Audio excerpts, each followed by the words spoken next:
stopped journalists being able to use the toilets in the hotel as punishment for my crime. So every time someone went to ask to go down to the toilet, they were told by security, you can't use the toilets because of that John Stevens.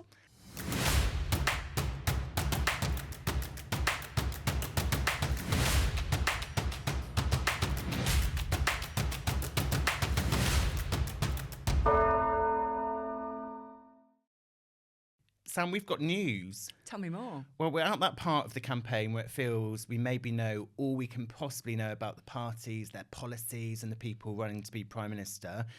But Rishi Sunak has kind of taken back the curtain a bit more, told us a bit more about him as a person. And maybe this is the turning point in the election for the Tories. They've tried everything else. Maybe this is the point when the polls change. Because in an interview, he has said, I'm not a breakfast in bed type of person. Who is not a breakfast in bed type of person? People who are disciplined and get up and get out and make the bed. Come on, John. You know, can you imagine Rishi Sunak sitting on a Saturday morning at 11 a.m. watching the telly, eating his cereals in bed? It's not going to happen. No, he's too busy on the Peloton. And we know the reason why he's not a breakfast in bed type of person, because he doesn't like the crumbs, because he gave an interview earlier this year where he said, in the middle of the day, he'll be stressing out in his office in number 10, wondering about whether the beds are made upstairs. So, yeah, are you a breakfast in bed type of person? Email us at thedivisionbell@reachplc.com. I'm John Stevens, political editor of The Mirror. And I'm Sam Lister, political editor at The Express. And this is The Division Bell.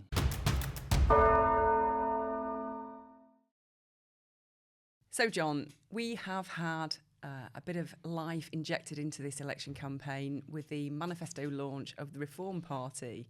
And when I say Reform Party, really, what we're talking about is Nigel Farage. The Nigel Farage Party. For a Reform Party. Also not talking about manifesto, because yes, they didn't sorry, call it a manifesto. Correct myself. The contract with the British people. Although at the end of his press conference, he held it up. He was meant to sign it to show that this was a contract with the British people, but he couldn't actually find a pen to sign it. So We've all been there. I'm not sure it's actually been signed. But anyway, so the manifesto or the contract, what's in it? I think the headline from it is the pledge to stop the boats within 100 days. And I say pledge, I mean, actually what it does say is the priorities for the first 100 days of the next government should be stopping the boats. And Nigel Farage has admitted that obviously the Reform Party will not be the next government. But what he did say was he's aiming to be Prime Minister by 2029.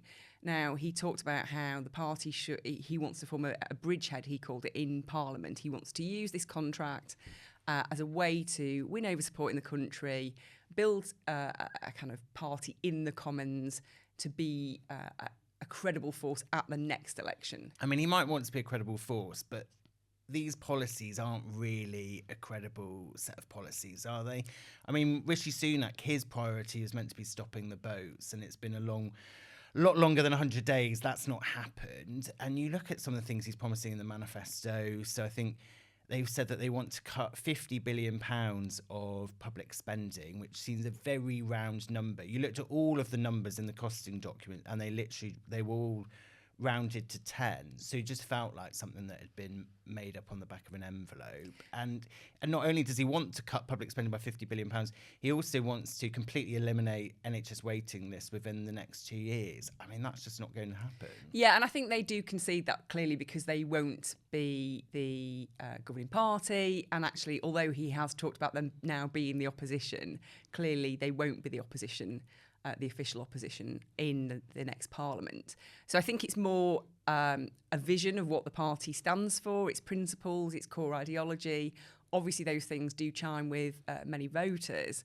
I think the stopping the boats thing is really interesting to me, because I think there's a lot of frustration among voters on the right about how the problems with the boats have not been tackled. But I kind of feel like, actually, does anybody really think Rishi Sunak didn't want to stop the boats? I mean, if he could have stopped the boats, he would have done, because he'd be soaring away. Not stopped the boats. But he'd be soaring away to an unassailable majority if he had managed to do that. So I think it's not a lack of will on behalf of the government. It just is really very difficult. Now, Reform's solution is to essentially almost go to war with France over this. They want to basically go and have a big row with France about France's role in this.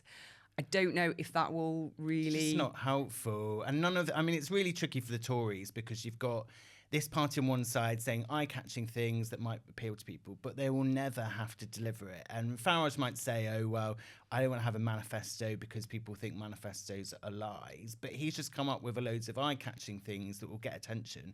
But he's never, even if he wants to be Prime Minister in 2029, there's no chance he's ever going to need to deliver any of these things or make the sums add up. And this is the thing with smaller parties, isn't it? The Lib Dems, the Greens, the Reform Party, they can promise the earth, but they're never, realistically, none of them are ever going to have to deliver it. And we saw with the Lib Dems, when they actually got a sniff of power, they ditched their big manifesto promise on student tuition fees because they understood that once you enter government, you have to make compromises. So we know that it's very easy for smaller parties to have really ambitious promises, but they in reality, they're never going to have to deliver them. And if they do end up in some kind of coalition, then they do ditch these big eye-catching policies because government is compromised. I think the Tories are also going to have to look at how do we deal with reform, because they've had one tactic so far, which is to say, if you vote for reform, you're going to end up with Keir Starmer as Prime Minister. That doesn't seem to have any impact at all on bringing down the number of people who said they're going to vote for reform. And you speak to some Tory MPs and they say, we're not actually disputing anything reform are saying. We're just saying, okay, fine, they're right on what they're saying, but don't vote for them, vote for us. Whereas I think at some point they may have to actually take on these points and say, well, it's all well and good saying you want to stop the boats, but do you actually have a plan to do it? I also think that Nigel Farage is so good at capturing attention. He has been the unexpected element in this election. We didn't think he was going to stand. He made that big U-turn. He's obviously a good communicator, but I think that we do have to have a bit of a reality check about how well is reform going to do. I spent 2015 for my sins following Nigel Farage around Thanet when he was running there. We started going around different parts of the country, went to Grimsby, Hartlepool, but then when it became clear that that was the only seat that they could possibly win, he's basically spent all his time there. And we thought he was possibly going to be the kingmaker then, that David Cameron would fall short of a majority. And I remember election night in Margate, I think it was. There was a hotel on the seafront, and Nigel Farage was there with all his cronies. There were loads of journalists. There was obviously loads of attention. And the night went on for ages because I think they had to recount the vote several times because it was very tight. And Nigel was in this hotel. So loads of journalists, loads of excitement. Is he going to get the seat or not? And I went downstairs to go to the toilet, and what did I find? But there was this dining table set up with this small pyramid of champagne glasses ready to toast his victory. And obviously, as an enterprising journalist, I took a picture of the wine glasses, or champagne glasses, put it on Twitter. And I think at that point, it looked like he wasn't going to win. Tweeted, I don't think these will be needed. Which obviously sent the UKIP people mad. And then from then on, they stopped journalists being able to use the toilets in the hotel as punishment for my crime. So every time someone went to ask to go down to the toilet, they were told by security, you can't use the toilets because of that John Stevens. Oh, wow. So yeah, that was my... So maybe they are preparing the champagne glasses. I think it is possible that Farage does win his seat in Clacton. I think it's possible they do real damage to Tories in other seats by taking votes. I think that the likelihood of them getting loads of seats isn't huge, but I think that the problem the Tories have, and the thing that will be worrying Tory MPs or Tory candidates hoping to be the next leader, will be if they do manage to get, is it that bridgehead he's saying? Is reform and Nigel Farage going to be like Japanese knotweed, that once they've got one few MPs in Parliament, you just can't get rid of them? The big problem for reform is they do not have the infrastructure. So at the moment, they can't really translate the support they've got nationally into seats locally. Now, the Lib Dems have made a great success of that. They're expected to get probably about 50 seats on current polling. And when I first started covering Parliament, I think they had it in the 60s. But that's because they're really good at targeting seats locally. They don't bother about national seats, the national picture so much. And I think Reform will have to emulate that if they want to do that, and so they will need a lot more infrastructure on the ground to get out knocking doors, to kind of coalesce around particular people. But we're quite a long way off from that, really. And I think you're right. Probably at this moment, I think Nigel Farage is on course to win Clacton, and they may win possibly one or two more seats. Ashfield, Lee Anderson. Possibly. Do you think the Tories could have done anything to stop this happening? Obviously, we're now at the situation where they are eating away at Tory support. Do you think they could have found a way to have stopped Nigel Farage making this big comeback? I think it's really difficult because Nigel Farage speaks from the gut, and that's why people like him. But you can do that when you don't have to form a government. You can say what you really think about everything because there are no consequences for it. Now, Rishi Sunak is not that kind of instinctive speaker. He's much more disciplined in how he approaches these things. And obviously that is a bit of a turn-off for voters, actually. They want somebody who is more instinctual and passionate. But that's the realities of governing. You know, he is the Prime Minister. He can't just say anything that comes to mind. I think that is a problem. But I think for the party, you know, we had at the weekend, David Cameron gave an interview to a newspaper where he went for Farage, and then Farage just turned it against him. Yeah. It was a really bad move, and I've been told that actually David Cameron was freelancing. He that wasn't a kind of position he was sent out to put out there. I think it caused a lot of disquiet for the Tory campaign because they're acutely aware that if you go out and attack Nigel Farage, he'll just turn it against you and use it to build his support. It does not work. Also, I think they have a problem though. What do you do to tackle Nigel Farage? It's almost impossible because if you attack him, it strengthens him. If you ignore him, he just will take all the oxygen anyway. He takes the oxygen whatever you do. Yeah, so it's really hard to deal with him. And I think also they're really conscious that actually the voters that are looking to Nigel Farage are also people who voted for them in 2019. And actually, as you said before, they've got the same aims. They want to stop the boats. They want to bring down migration and all those kind of things. So they don't want to be seen to be attacking Nigel Farage because actually they've got the same aims. It's just that they've got different ways of wanting to do it. And that is a problem for them. And in 2019, they managed to get Reform to agree not to stand against sitting Tory candidates. And that was because they said if you stand against them, you'll put Brexit in danger. They don't have that thing to be able to hold over Farage anymore. Also, it took them surprise that he was running. So I think he announced on the Monday. The Friday was the deadline for nominations. So they weren't able to do this big operation trying to persuade Reform candidates that they were putting the Tories at risk. But I think the thing they could have done, I'm pretty sure you wrote about this, was could they have picked another date for the election? Because if they'd held the election in autumn, in October or November, like we thought they would have done, then he would have been too busy in America making money talking about his friend Donald Trump.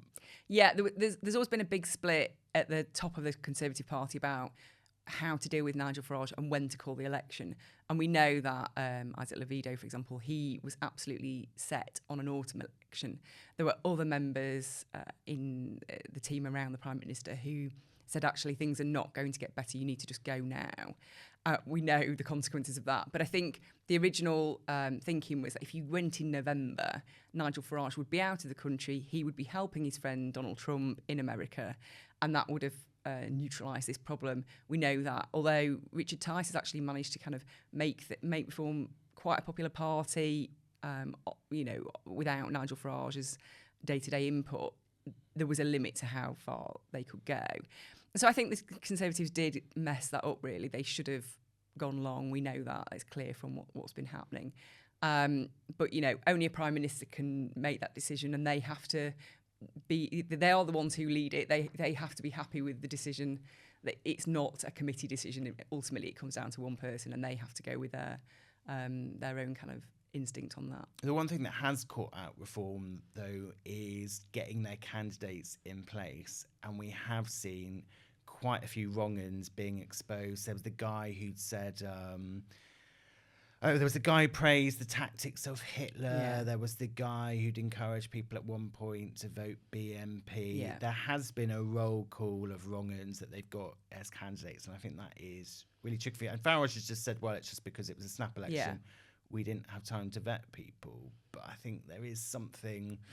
It's not great for them. It's not a great look, is it? No, they're fielding more than 600 candidates, and they have not got the resources to have properly checked those. Nigel Farage said that they've outsourced that, and the people who we outsourced They've outsourced it. have not done the job. And so he's passing the blame off to other people, unspecified it's a bit as of of a yet. tricky job. Can you? It is. Here is this list of wrong-uns. Please check what's wrong with them. I mean, I don't know why Hitler just keeps coming up. I mean, that is a running theme. Being neutral in the war, I don't think that is really where reform voters are at. So I think that is a problem for them. But actually, it is about Nigel Farage, top and bottom. It's not about the individual candidates. People who vote reform are voting for Nigel, not for those individual wrong-uns, as you say. So, but John, anyway, I think the moral of the story today is if you are a journalist covering reform, make sure you don't hit the coffee before you go to the event, because you might be prevented from using the labs.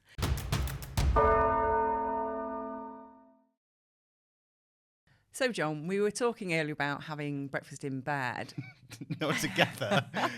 And I was struggling to keep mine down at the weekend when I turned to the Sunday supplements and found a gushing tribute from Sir Keir Starmer to his wife, Lady Victoria. And he was talking about what a sassy woman she is, how much he loves her. And I thought, this is a bit much for a Sunday morning. I'll have to come back to this later. What do you think about wives on the campaign trail? And, of course, husbands, but let's be fair, it's generally the wives. I think that we are at that point in the campaign, as we say, where the parties have said mostly what they're going to say on policy. They've got their manifestos out, so they can't really pull out any surprises. So they are going to talk more about who exactly they are as people. I think that people do want to hear a bit of who these people are. As much as we do vote for individual MPs and we do vote for parties, we are picking someone to be Prime Minister. And I think people do want to know a bit of the character of the person. I think that sometimes it can possibly get a bit vomit-inducing, as you say. Also, I feel that when politicians wheel out their families too much, it can get a bit irritating. Although I think any point when politicians love to frame stuff as a father, as a mother, and I just think, especially when something bad's happened, they say, oh, there's this awful tragedy with a child. As a father, I think this. And it's like, no, you just think that because you're a human being. Yes. It's not because you might feel it more strongly because you're a parent and you can picture yourself in that situation. But it doesn't mean that people without children are thinking, oh, yeah, I'm totally happy for bad things to happen to other kids. Hooray, bad things are happening because I don't have children. That's a kind of, it's a weird position to take, isn't it, really? I agree with you on that. I think I find it interesting, though, that Keir Starmer has, it's classic Keir Starmer, isn't it? A halfway house. He hasn't brought out his wife on the campaign trail, but he hasn't kept her completely out of the campaign either. This is classic kind of, a bit meh. We'll do an interview. We'll talk about her, but we won't actually bring her out. And I thought that was quite strange because you're either going to go down that route or you're not. And we saw Boris Johnson clearly did not want his family ever to be in the firing line. So he never, Wonder why. Well, there are clearly reasons for that, but he was absolutely resolute in that he just never brought his family into it. And that meant that the press have no reason to then gun for him on any of his personal issues. And I think you have to make that choice as a politician, don't you? Do you put your family front and centre of your campaign, or do you say it's got nothing to do with you? And Rishi Sunak's taken completely the other tactic. We saw, obviously, his wife introduce him at his party conference, give a gushing speech on how much she loves him, and it's like, well, obviously you're married to him, or maybe not, obviously. But it is a bit bring your wife to work. It's just like, oh, we couldn't find anyone else to introduce you. Oh, we'll play the old wife card. Well, you know who did that first? Gordon Brown. Sarah Brown introduced him at party conference. I think that was like 2010.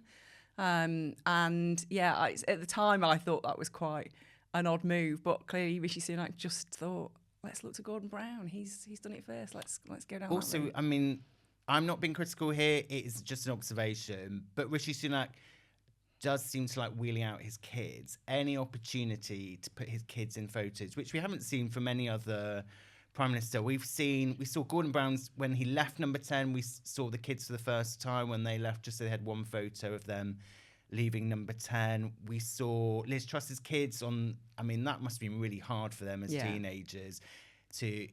Your mum has been Prime Minister for, 49 days. It has not gone very well at all. You're at that difficult stage in life, and then you've got to come out and kind of stand next to your mum in front of the cameras as she's kind of evicted from Downing Street. But Rishi Sunak is the first PM where we've seen his kids a lot while he's in Downing Street. So I think where they went to see the Barbie movie, which is maybe some downtime, which don't involve the public in it, but obviously took a picture for the gram. We've seen loads of them. We saw them wheeled out in the Tory leadership race. And so I think that makes it much more difficult if you're wanting to put in that clear dividing line saying this is private, this is public. I think it's quite wise for Keir Starmer to say, I will mention my kids, but I will never put their names out there in public. I'll never talk to them about them in detail, and that's because they need their own lives away from the cameras. Yeah, I think Rishi Sunak clearly is a doting father, and he's a family man, and he's got a lovely family, and they're gorgeous, and why not? If that's the route you want to go down, and I think everyone has to make their own individual choice on that, don't they? I know, obviously, we've talked about the 2015 campaign. It's obviously triggering for both of us, John. We spent a lot of time up and down motorways across this country, going nowhere fast, I think, was my experience. But anyway, I remember from that one, Ed Miliband, his wife, Justine, she was brought out on various occasions. And I don't know, but I always got the impression that it wasn't her natural environment. She didn't really seem to be thrilled. And I was just looking through my phone earlier for pictures from that era, obviously with me taking them on the campaign trail. And I found one of her in a garden centre. And to this day, I cannot remember why we were in the garden centre, what she was doing there, why it was felt necessary to put Justine in a garden centre on the campaign trail. Was Ed there as well, or just Justine just on a day off? I think he was there, but there's no record of him. I was just taking pictures of her, which is obviously how weird this life is. But anyway, I think it can be difficult for the wives because obviously they want to support their partners, but actually you do put yourself in the firing line. And actually, let's not forget Philip May. I mean, Philip May would go out on the campaign trail with Theresa May, but obviously, and he did that famous boy jobs and girl jobs interview. That was her fault, not his. It was his, her fault. That's true. He just had to sit there and smile nicely on the sofa, and it was quite refreshing, maybe, to see a man in that role for once. But it's a tricky one, isn't it?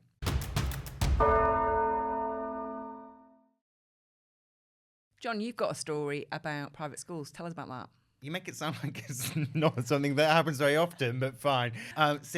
Labour obviously got this plan to end the tax rates of private schools. They say this will raise £1.5 billion. It will pay for teachers in state schools. It's popular policy amongst the wider public, but it's obviously very unpopular with people whose children go to private schools. And the story is about how there are these messages that are spreading like wildfire on WhatsApp groups for people with children at private schools, encouraging parents to contact their local authority and say, I'm going to withdraw my child from the private school. They need a space in the state system from September, in a bid to create panic. Although obviously most of those parents will actually keep their children in private schools. The idea is just trying any way to undermine this policy. Do we know they'll keep them in the schools there? I mean, I know Wes Streeting is very punchy. We always talk about Wes. He's clearly the man of the moment. But Wes Streeting's very punchy on this. But I think actually this is a real concern for a lot of people. Now, clearly it's a neat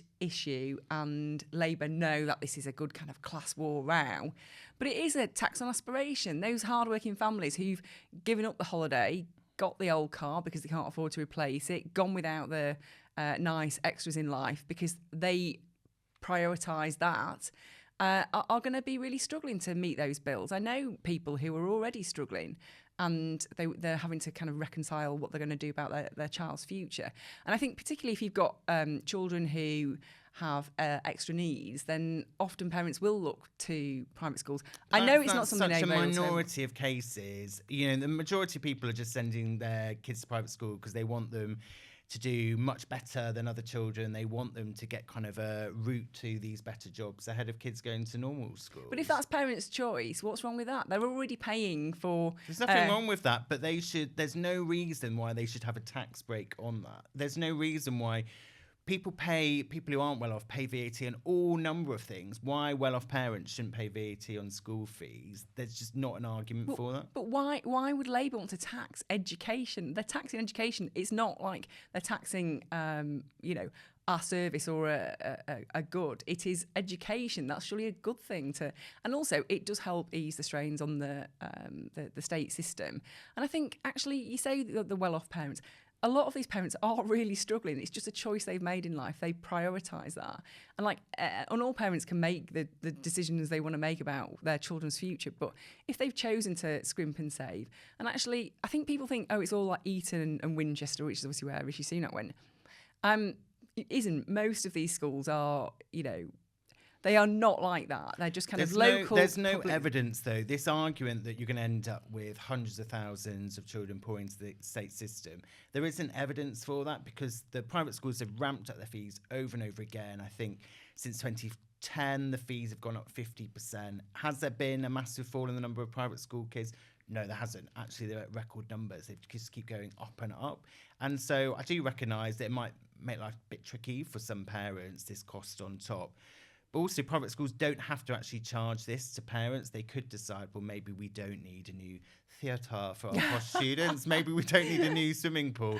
Maybe we do need to actually absorb some of those costs ourselves. But you've given the game away there, John. It's class war, isn't it? And I say this as a state school educated northerner, so I'm not exactly benefited from the public school system. But I think why tax aspiration? It's classic Labour. Let's go to class war. It's always their default position, isn't it?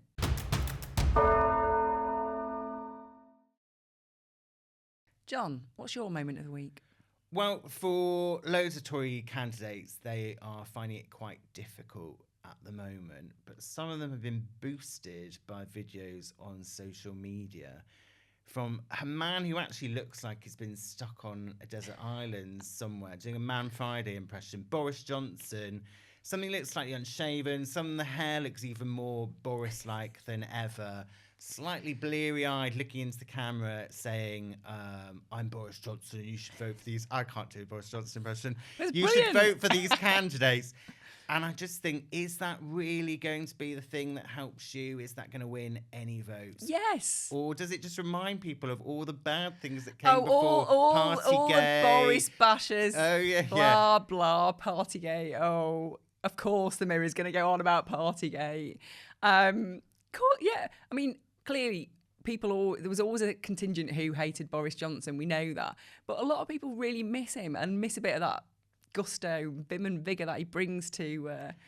well, maybe not vigour. Let's go with vim. And Sam, your moment of the week?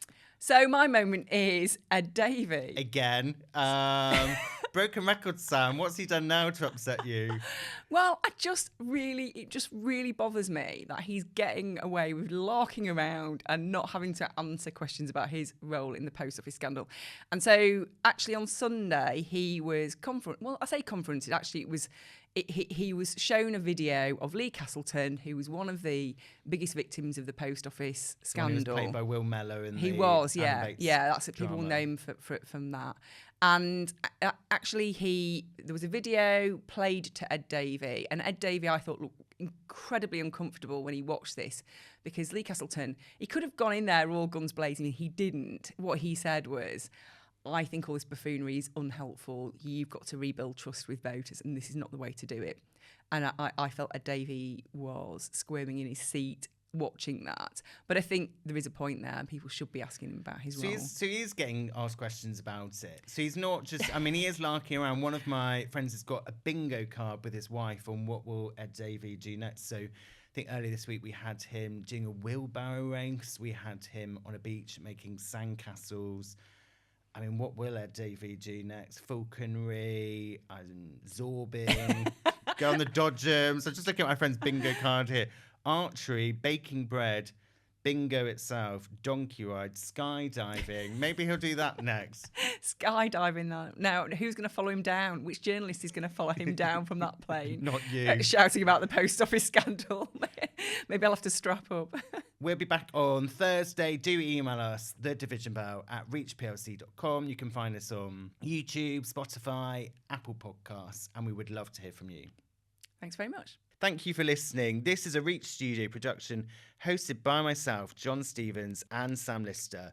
Produced and edited by Lydia O'Malley and Shabir Nuzai.